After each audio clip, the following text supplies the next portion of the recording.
आज इस वीडियो में हम लोग कवर करेंगे कोड ऑफ सिविल प्रोसीजर 1908 का पार्ट 5, जिसका टाइटल है स्पेशल प्रोसीडिंग। इससे रिलेटेड प्रोविजन है सेक्शन 89 टू 93। इसको स्टार्ट करते हैं, लेकिन इसको स्टार्ट करने से पहले हम ज़रूरी है कि हमें आइडिया हो कि आया स्पेशल प्रोसीडिंग क्या होती है, मतलब किन प्रोसीडिंग को स्पेशल प्रोसीडिंग कहा जाएगा। तो स्पेशल प्रोसीडिंग की अगर बात करें तो स्पेशल प्रोसीडिंग जो है वो सिंपली जनरल प्रोसीडिंग के ऑपोजिट होती हैं।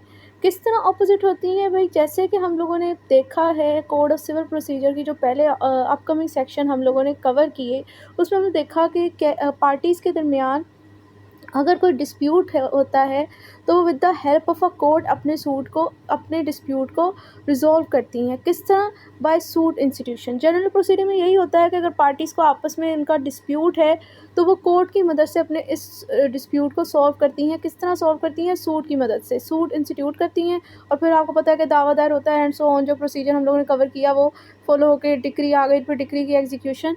इस तरह हम अपने मैटर को रिजॉल्व करती हैं। जबकि स्पेशल प्रोसीडिंग में ये होता है जनरल प्रोसीडिंग के ऑपोजिट कि अगर पार्टीज़ के दरमियान डिस्प्यूट है तो बजाय के दावा दायर करने के वो उसके अलावा कोई ऑपोजिट मेथड को यूज़ करके भी अपने इस डिस्प्यूट को सॉल्व कर सकती हैं, जैसे कि आर्बिट्रेशन या फ्रेंडली सूट, जिसे स्पेशल केस भी कहते हैं। तो एक तो ये हम लोग इस वीडियो में स्पेशल प्रोसीडिंग में एक तो ये चीज़ें कवर करेंगे कि जैसे जनरल प्रोसीडिंग में दावा दायर करके मैटर सॉल्व किया जा सकता है, इसी तरह स्पेशल प्रोसीडिंग में with outside of the court भी मैटर को सॉल्व किया जा सकता है by arbitration and by friendly suit. दूसरा पॉइंट जो स्पेशल प्रोसीडिंग जनरल प्रोसीडिंग से ऑपोजिट है वो ये है कि जनरल प्रोसीडिंग में यही है कि पार्टीज़ के दरमियान अपना कोई मैटर है तो वो दावा दायर कर रही हैं, लेकिन वो जो मैटर है वो उनके प्राइवेट राइट से रिलेटेड है, उनका प्राइवेट मैटर है। मिसाल के तौर पर अगर किसी पार्टी की प्रॉपर्टी पर किसी पर्सन ने कब्ज़ा कर लिया है, यानी रॉन्गफुल पोसेशन है, तो उसे अपनी रिकवरी ऑफ पोसेशन का दावा करता है, या फिर उसका कोई राइट है, उसे डेक्लेरेशन राइट और डेक्लेरेशन का दावा कर रहा है, या फिर उनकी जो है किसी तरह का भी कोई मैटर है कि किसी पर्सन के ऊपर है कि इसने फ्रॉड वगैरह किया है, इसका इतना पार्ट नहीं बनता, तो हम सेटलमेंट ऑफ अकाउंट का दावा करेंगे। इसी तरह अगर किसी ने आपकी प्रॉपर्टी को, इमूवेबल प्रॉपर्टी को या मूवेबल प्रॉपर्टी को नुकसान पहुंचाया है, तो आप कंपनसेशन का दावा करोगे, या जो है उस पर्सन को इस चीज़ से रोकने के लिए इंजेक्शन की डिमांड करोगे। ये सारी चीज़ें तब थी जब आपके प्राइवेट राइट इन्वॉल्व थे।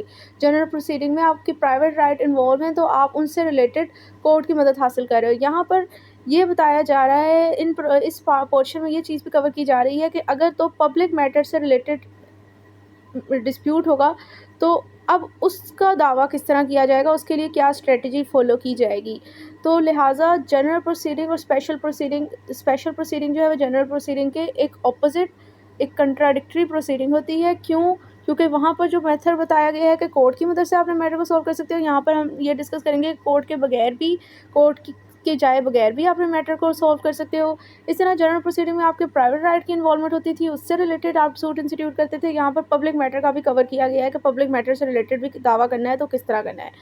तो यही दो मेन चीज़ें ही हैं जो इस पोर्शन में कवर की गई हैं। इनको वन बाय वन अब डिस्कस करते हैं। मैं ये चीज़ें इसलिए कवर कर रही होती हूँ, मैं एक तरह से अपनी तरफ से एक सिमेट्री बनाने की कोशिश करती हूँ, क्योंकि सेक्शन तो हम लोग पढ़ लेंगे और पढ़ने के बाद हमें समझ भी आ जाएगी, लेकिन हमें वो चीज़ याद नहीं रहेगी। तो इसके लिए ज़रूरी है कि हम उसे एक सिमेट्री बना लें, एक सिनेरियो क्रिएट कर दें जिसकी वजह से वो चीज़ हमें याद रखने में आसानी हो। जिस तरह की स्टोरीज़ होती हैं वो सालों साल याद रहती हैं, तो इसी तरह मैं अपनी तरफ से एक स्टोरी बनाने की कोशिश करती हूँ ताकि ये चीज़ याद रह जाए, रिलेट करना आसान हो। तो उसे स्टार्ट करते हैं आर्बिट्रेशन से जो रेलेवेंट सेक्शन है सेक्शन 89 एंड 89A। सेक्शन 89 तो ओमिट हो चुका है, नेक्स्ट है सेक्शन 89A, जिसमें डील किया गया है alternate dispute resolution. The court में where it consider necessary having regard to the fact and circumstances of the case. अगर कोर्ट देखती है, कोर्ट की डिस्क्रिशनरी पावर है कि अगर वो बेहतर समझे केस के फैक्ट एंड सर्कमस्टांसेस को देखते हुए with the object of securing expeditious disposal of a case, और ऑब्जेक्टिव इसका ये हो कि उसने जल्द से जल्द मैटर को सॉर्ट आउट करना है इन और रिलेशन टू द सूट, तो वो सूट से मुतल्लिका adopt with the consent of the parties की कंसेंट के साथ alternate dispute resolution method including mediation and conciliation, तो वो जो है वो पार्टीज़ की कंसेंट के साथ सूट से मुतल्लिका अडॉप्ट कर सकती है ADR का मेथड, जिसमें मेडिएशन कंसिलेशन भी शामिल है। यानी ADR की वजह से कह रहे हैं आर्बिट्रेशन तो है ही, उसके साथ साथ मेडिएशन कंसिलेशन भी शामिल है। तो सिंपल इज़ दैट सेक्शन 89 एक ये कहता है कि अगर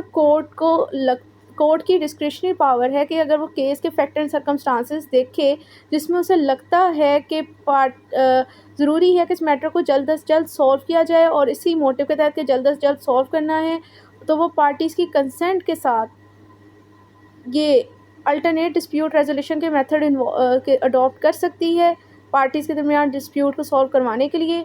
और इसमें शामिल है मेडिएशन, कंसिलेशन और आर्बिट्रेशन। यानी इन 3 मेथड के थ्रू वो ADR के थ्रू पार्टीज़ के दरमियान जो डिस्प्यूट है उसको सॉल्व कर सकती है, लेकिन इसके लिए ज़रूरी है कि उसे पार्टीज़ की कंसेंट शामिल हो। बगैर पार्टीज़ के कंसेंट के वो ये मेथड अडॉप्ट नहीं कर सकती।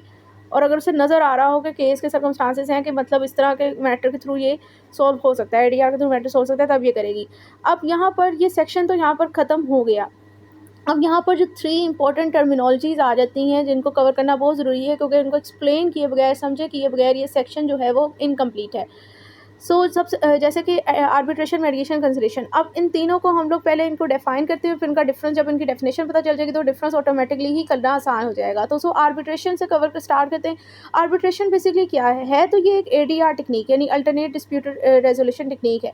इसके अंदर क्या होता है, इसके अंदर ये होता है कि पार्टीज़ जो है पार्टीज़ के दरमियान एक न्यूट्रल पर्सन, एक आर्बिट्रेटर नॉमिनेट अपॉइंट किया जाता है, जिसका पर्पस ये होता है कि उसने इन दोनों पार्टीज़ को सुनना है और उसके बाद इनको इनके दरमियान जो मैटर ऑफ कंट्रोवर्सी है उसको डिसाइड कर देना है। अब जो ये डिसीजन करता है ना, ये पार्टीज़ के ऊपर बाइंडिंग होता है आर्बिट्रेशन में आर्बिट्रेटर का। और यहाँ पर न्यूट्रल पार्टी को हम आर्बिट्रेटर कहते हैं। आर्बिट्रेशन की प्रोसीडिंग ज़्यादातर फैमिली मैटर के अंदर, बैंकिंग मैटर के अंदर, कंज्यूमर मैटर के अंदर और बिजनेस मैटर के अंदर होती है और लेबर मैटर के अंदर होती है। नेक्स्ट है मेडिएशन। मेडिएशन में क्या होता है, यहाँ पर भी एक थर्ड पार्टी मेडिएटर होती है जो कि पार्टीज़ के दरमियान जो मैटर ऑफ कंट्रोवर्सी से रिलेटेड अपॉइंट की जाती है। इसका ये काम होता है कि इसने दोनों पार्टीज़ को के दरमियान आपस में नेगोशिएशन करवानी है और नेगोशिएशन करवाने के बाद इसने उनको कोई डिसीजन नहीं देना। इसकी यही कोशिश है कि वो आपस में खुद ही नेगोशिएट करके जो उनके दरमियान इशू है ना उसको रिजॉल्व कर लें। बस यानी कि ये ना तो इसने इनके ऊपर कोई फैसला करवाना है और ना ही इसका फिर जो मेडिएशन का जो प्रोसेस है, जो एक्टिविटी हुई होती है, वो पार्टीज़ के ऊपर बाइंडिंग होती है। नेक्स्ट है कंसिलेशन। कंसिलेशन में भी एक थर्ड पार्टी अपॉइंट की जाती है पार्टीज़ के दरमियान मैटर को सॉल्व करने के लिए, उसे कंसिलेटर कहते हैं। ये भी न्यूट्रल होता है। इस पर्सन का ये काम होता है कि इसने दोनों पार्टीज़ के दरमियान नेगोशिएशन करवानी है। नेगोशिएशन करवाने जो के बाद जब इन दोनों पार्टीज़ को सुन लेगा तो इसने अपना बाकायदा इनको सजेशन देना है कि आप इस तरह कर लो। मतलब वो खुद कहेगा कि भाई आप ये कर सकते हो उनको सुनने के बाद। तो अब जो ये सजेशन देता है ये भी पार्टीज़ के ऊपर बाइंडिंग नहीं होता। तो अब इन तीनों के दरमियान डिफरेंस क्या है? डिफरेंस एक तो ये है कि इनकी डेफिनेशन का जो मैंने डिस्कस कर ली। फिर जो थर्ड पार्टीज़ हैं उसको वहाँ पर आर्बिट्रेशन में आर्बिट्रेटर, मेडिएशन में मेडिएटर और इधर कंसिलेटर में कंसिलेटर कहते हैं। दूसरा डिफरेंस ये हो गया। तीसरा डिफरेंस यहाँ पर ये है कि आर्बिट्रेशन का डिसीजन बाइंडिंग होता है और मेडिएशन और कंसिलेशन का डिसीजन बाइंडिंग नहीं होता। अब यहाँ पर आर्बिट्रेशन का इन दोनों के साथ तो डिफरेंस हो गया, लेकिन मेडिएशन और कंसिलेशन फिर कंफ्यूज कर रही हैं क्योंकि दोनों का डिसीजन बाइंडिंग नहीं होता। तो इधर मेडिएशन और कंसिलेशन में क्या डिफरेंस है? इनके दरमियान ये डिफरेंस है कि भाई मेडिएशन के अंदर जो मेडिएटर है वो सेफ खेल रहा है। वो कह रहा है कि आप खुद ही बातचीत, मैं सिर्फ आपकी बातचीत करवा दूंगा, ना तो वो इन्हें कोई सजेशन दे रहा है ना वो इनका मसला सॉल्व करवा रहा है। बस वो इनके दरमियान एक तरह से इनकी भड़ास निकलवा रहा है कि आप जो है ना खुद ही से ही बातचीत कर लो और जो आपको सही लग रहा है वो आप कर लो। वो ये कर रहा है। जबकि कंसिलेटर क्या है, वो उनको सुन रहा है और उसके बाद अपना सजेशन दे रहा है। ये इतना सेफ नहीं खेल रहा क्योंकि ये अपना सजेशन दे रहा है कि आप ये कर सकते हैं। अब पार्टीज़ पर है कि उसका सजेशन माने या ना माने, क्योंकि आर्बिट्रेशन की तरह वो बाइंडिंग नहीं है इस केस डिसीजन को मानने के लिए। तो आई होप ये तीनों के दरमियान क्या डिफरेंस है ये क्लियर हो गया होगा। अब नेक्स्ट चलते हैं स्पेशल केस पे, जैसे फ्रेंडली सूट भी कहते हैं। यहाँ पर है सेक्शन 90 जैसे इससे डील करता है। इसमें बताया जा रहा है power to state case for opinion of court, मतलब where any person agree in right, any persons, यहाँ पर पर्सन्स का वर्ड लिखा हुआ है, any persons agree in writing to state a case for opinion of a court and the court shall try determine the same in a matter prescribe. तो कह रहे हैं अगर तो पार्टी एग्री हो रिटर्न फॉर्म में कि वो अपना केस कोर्ट को रेफर करना चाहते हैं, कि कोर्ट का जो ओपिनियन आए उसके ऊपर वो एग्री होंगे, क्योंकि उनका मुआहदा यही है कि जो कोर्ट का ओपिनियन होगा उस पर हम एग्री होंगे, तो कोर्ट जो है वो इनका ट्रायल और उनकी केस की डिटर्मिनेशन इसी तरह करेगा जो कि लॉ में बताया गया है। अब स्पेशल केस में फ्रेंडली सूट इसे कहते हैं क्योंकि वो पार्टीज आपस में एग्री होती है कि जो कोर्ट की मर्ज़ी वो हमारी मर्ज़ी। तो यहाँ पर उन्होंने एक रिटन एग्रीमेंट जमा करवाना होता है और कोर्ट के ओपिनियन के लिए, और फिर कोर्ट उसी लिहाज से जिस तरह वो मुत्तफिक होते हैं उनके दरमियान फैसला कर देता है। तो ये फ्रेंडली सूट होता है। नेक्स्ट है suit related to public matter, यानी पब्लिक मैटर से रिलेटेड जो दावा है वो किस तरह किए जाएंगे पब्लिक मैटर्स पे। अब यहाँ पर 3 सेक्शन इससे डील करते हैं, section 91 to 93। Section 91 public nuisances. अब सबसे पहले तो ये है कि पब्लिक नॉइजेस क्या होता है, इसका ये डिफरेंस सब्जेक्ट। तो पब्लिक नॉइजेस ये मैटर है कि अगर तो कोई ऐसा एक्ट है जिसकी वजह से पब्लिक एट लार्ज डिस्टर्ब हो रही है, उसे परेशानी बन रही है, तो वो पब्लिक न्यूसेंस होगा। लेकिन अगर कोई ऐसा एक्ट जैसे सिर्फ एक इंडिविजुअल पर्सन को परेशानी हो रही है तो वो प्राइवेट न्यूसेंस होगा। तो पब्लिक न्यूसेंस को एग्जाम्पल के साथ समझते तो इसकी ज़्यादा समझ आ जाएगी। मिसाल के तौर पर एक डोमेस्टिक आबादी में फैक्ट्री है, अब वहाँ से स्मोक निकल रही है, शोर हो रहा है, आम आबादी को बहुत मसला बन रहा है। तभी ये शहर से बाहर होते हैं इस तरह के यूनिट वगैरह, क्योंकि ये पब्लिक नॉइसेस की वजह बनते हैं जो कि एक ऑफेंस है पीपीसी के अंदर भी। सो ये होता है पब्लिक नॉइसेस। अब प्राइवेट नॉइसेस इस तरह का डिफरेंस है कि मिसाल के तौर पर एक स्टूडेंट है, वो अपने एग्ज़ाम की तैयारी कर रहा है, बेशक उसके एग्ज़ाम बहुत इंपॉर्टेंट है, लेकिन उसके साथ किसी घर में जो है वो शादी शुरू हो गई है, या ट्रैफिक का शोर आ रहा है, या फिर बैगर्स की आवाज़ आ रही है, या फिर कोई वेल्डर्स वगैरह जो फेरी वगैरह होते हैं, वो उससे चाहे जितना भी डिस्टर्ब हो रहा हो, लेकिन सिर्फ वो अकेला डिस्टर्ब हो रहा है, ये प्राइवेट नॉइजेस है। इससे सिर्फ वो अकेला ही डिस्टर्ब हो रहा है, जिसकी वजह से ये पब्लिक नॉइजेस की कैटेगरी में नहीं आता। लेकिन अगर पब्लिक एट लार्ज डिस्टर्ब हो रही हो तो वो पब्लिक नॉइजेस का मैटर है। अब नेक्स्ट इसको डिस्कस करते हैं सेक्शन 91 पे क्या कहता है। तो कहते हैं सेक्शन 91 के 2 सब सेक्शन है, सबसेक्शन 1 एंड सबसेक्शन 2।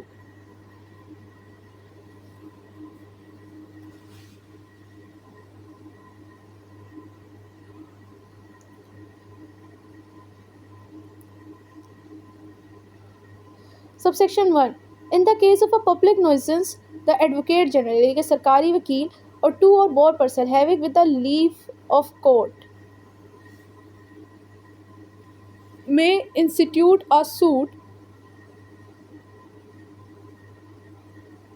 वो कह रहे हैं अगर पब्लिक नॉइसेस का मैटर हो तो सरकारी वकील यानी कि एडवोकेट जनरल और 2 या 2 से ज़्यादा बंदे कोर्ट की परमिशन के साथ दावा दायर कर सकते हैं, दो लो special damage has been caused, बेशक उन्हें कोई ख़ास नुकसान ला हुआ हो उस पब्लिक नॉइसेस से, फिर भी वो ये दावा दायर कर सकते हैं। मिसाल के तौर पर वही कि अगर कोई सड़क बन रही है, कोई फैक्ट्री बन रही है और उससे फैक्ट्री बनी हुई है और उसकी स्मोक शोर से उनको मसला हो रहा है, लेकिन उनका कोई ख़ास नुकसान नहीं हुआ, मतलब उनकी हेयरिंग एबिलिटी अभी मुतासर नहीं हुई, उनको कोई रेस्पिरेटरी डिसऑर्डर नहीं हुआ, उसकी गैसेस वगैरह से फैक्ट्री से उन्हें कोई ऐसा वगैरह मसला नहीं हुआ, ला उन्हें अस्पताल में ड्रिप्स वगैरह लग रही है, जैसे अभी हम देख रहे हैं कि पोल्यूटेड एयर का मसला बन रहा है लाहौर और फैसलाबाद में, जिसकी वजह से लोगों को रेस्पिरेटरी इशू बढ़ रहे हैं, सांस लेने में प्रॉब्लम हो रही है।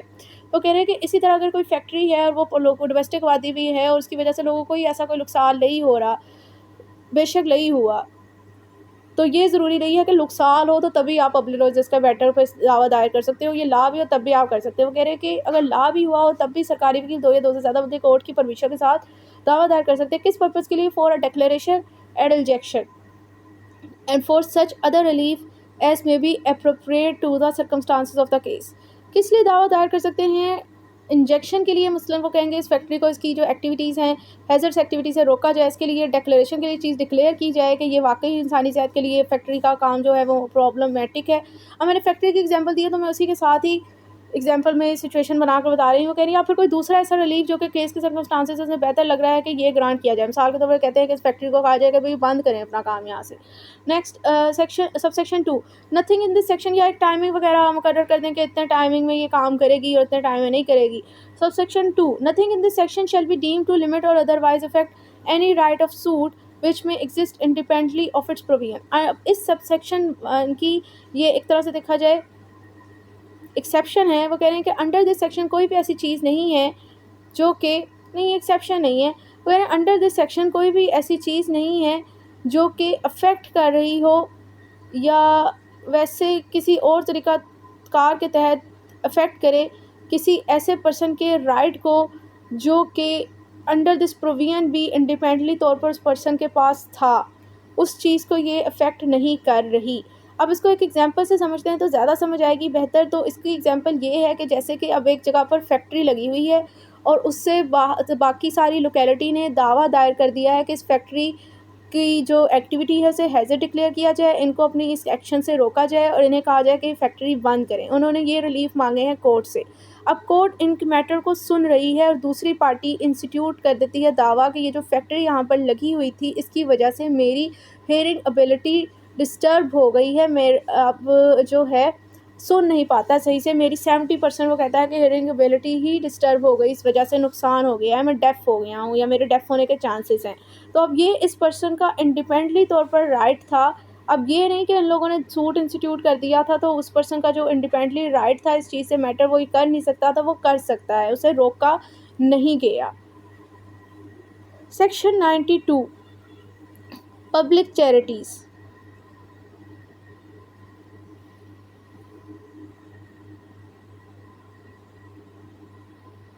स्टार्ट करते हैं। 2 सब सेक्शन है इसके भी।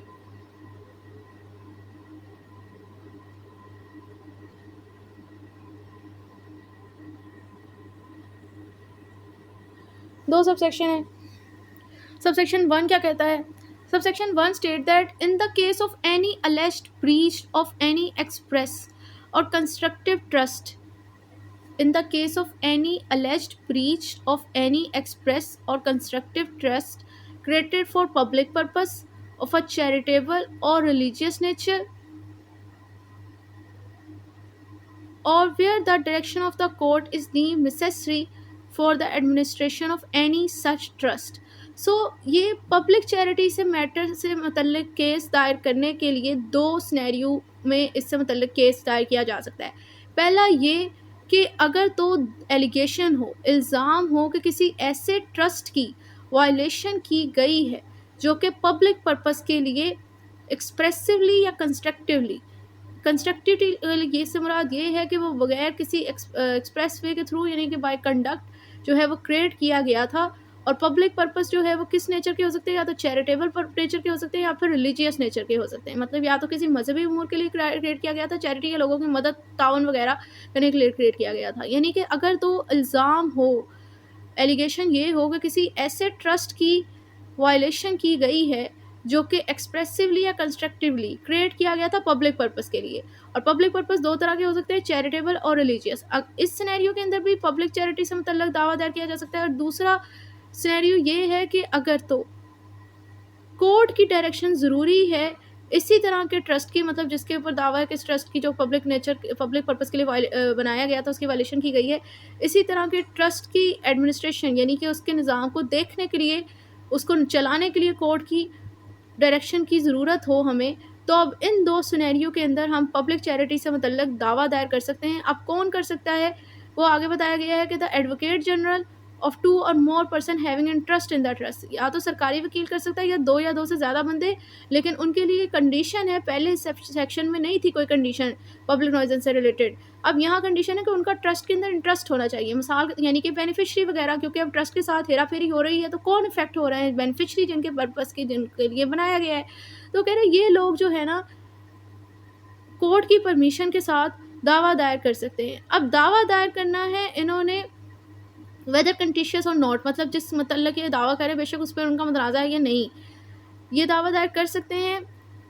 किस कोर्ट के अंदर करेंगे? आप उस कोर्ट के हवाले से भी 2 सिनेरियो मतलब 2 कोर्ट बताए गए हैं जिनमें दावा दायर कर सकते हैं। नंबर 1 तो ये the principal civil court of original jurisdiction, मतलब उस सिविल कोर्ट में जिसकी ओरिजिनल जुरिस्डिक्शन मतलब जो कि जुरिस्डिक्शन रखता था कि सबसे पहले यहीं इस मैटर से मतलब इसी के अंदर कोर्ट के अंदर दावा दायर होगा।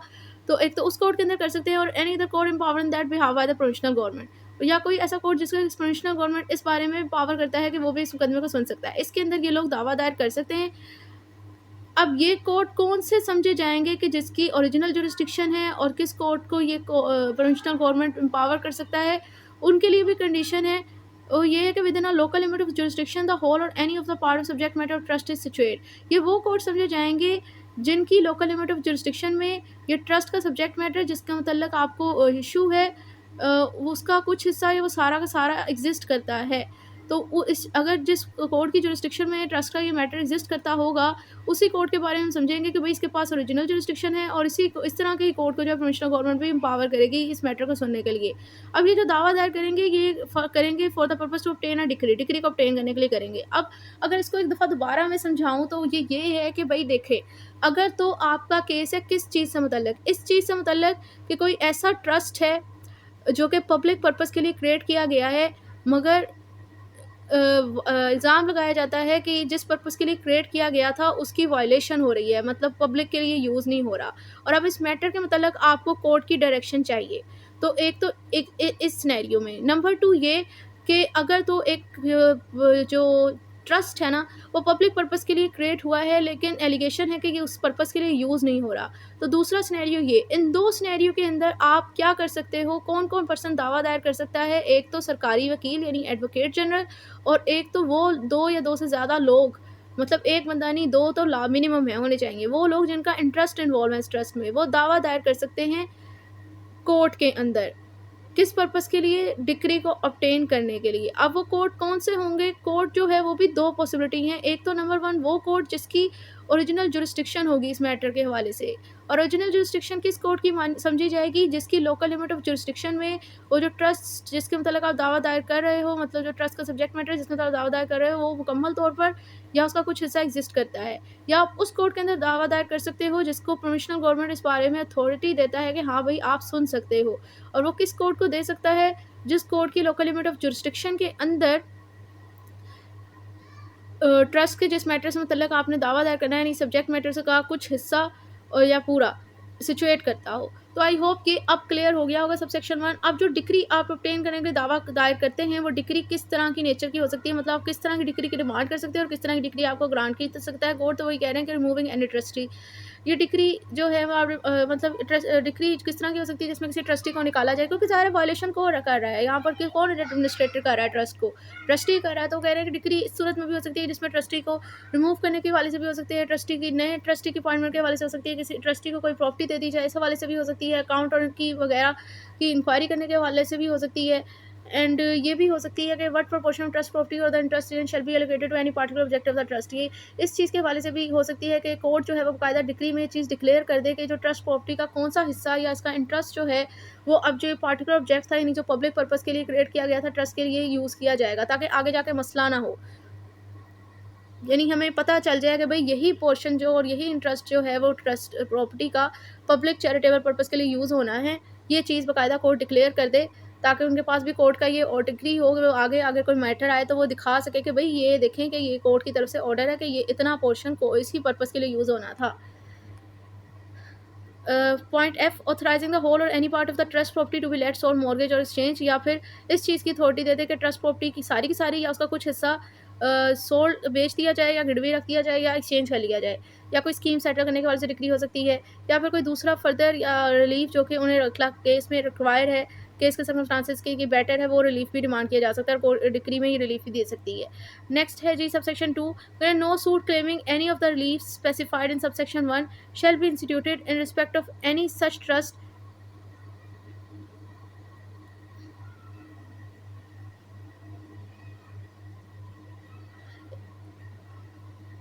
So subsection 2 state that no suit claiming any of the reliefs specified in subsection 1 shall be instituted in respect of any such trust as therein refer to except in conformity with the provision of that subsection। So simple is that subsection 2 ये कहता है कि कोई भी दावा किसी जो हम लोग रिलीफ क्लेम कर रहे हैं जो कि सबसेक्शन 1 में बताए गए हैं, उन रिलीफ को क्लेम करने के लिए जो दावा है वो किसी भी ऐसे ट्रस्ट के खिलाफ नहीं किया जा सकता जो कि इस सबसेक्शन की प्रोविजन के अंडर ही सेम ही उसके तहत ही काम कर रहा है। सवाल ये है कि अगर वो इसके अगेंस्ट काम कर रहा हो तो तभी हम लोग इसके काम एक्शन ले सकते हैं। मिसाल के तौर पर अगर तो वाकई ये आपको लग रहा है कि ये इसके अगेंस्ट काम कर रहा है, जो इस सबसेक्शन की रिक्वायरमेंट है, मतलब वो जो पूरी वाकई अगर हमें मैंने कहा था ना कि 2 सिनेरियो में पब्लिक चैरिटी से मुतल्लिक दावा दायर हो सकता है कि अगर तो वो ट्रस्ट जो कि पब्लिक पर्पज़ के लिए क्रिएट किया गया हो और इल्ज़ाम हो कि वो उस पर्पज़ के लिए यूज़ नहीं हो रहा और इस तरह के ट्रस्ट की एडमिनिस्ट्रेशन के लिए कोर्ट की डायरेक्शन चाहिए हो, तभी वो कह रहे हैं कि आप दावा दायर कर सकते हो इस सबसेक्शन के तहत, अदरवाइज़ आप नहीं कर सकते। यानी अगर 2 सिनेरियो पूरी होंगी तभी हम ये जो रिलीफ थे डिक्री के अंदर जो आप ऑब्टेन कर रहे थे उन रिलीफ को क्लेम करने के लिए दावा दायर कर सकते हो, अदरवाइज नहीं कर सकते। नेक्स्ट है section 93, exercise of power of advocate general. The power conferred by section 91 and 92 on the advocate general, मतलब जो सेक्शन 91 92 के अंदर एडवोकेट जनरल को पावर दी गई है। कौन सी पावर दी गई है कि भाई पब्लिक मैटर और पब्लिक चैरिटी से मुतल्लिक ये लोग दावा दायर कर सकते हैं कोर्ट में। वो पावर में with the previous section of the provisional government, वही सेम पावर सूबाई हुकूमत की अप्रूवल के साथ एक्सरसाइज की जा सकती है, इस्तेमाल की जा सकती है। कलेक्टर भी कर सकता है या कोई दूसरा ऑफिसर भी कर सकता है जो कि इस बिहाफ पे प्रोविंशियल गवर्नमेंट अपॉइंट करे। मतलब एडवोकेट जनरल के अलावा कलेक्टर या कोई दूसरा ऑफिसर जिसे प्रोविंशियल गवर्नमेंट अपॉइंट करती है वो भी पब्लिक मैटर और पब्लिक चैरिटी से मुतल्लिक दावा इंस्टीट्यूट कर सकते हैं, लेकिन कंडीशन उनको ये पूरी करनी पड़ेगी कि उन्हें पहले सूबाई हुकूमत की इजाज़त लेनी होगी। तो ये थे हमारे पास सेक्शन 93। बाकी की जो है वो वीडियो नेक्स्ट वीडियो में हम लोग सेक्शन कवर करेंगे इंशाल्लाह।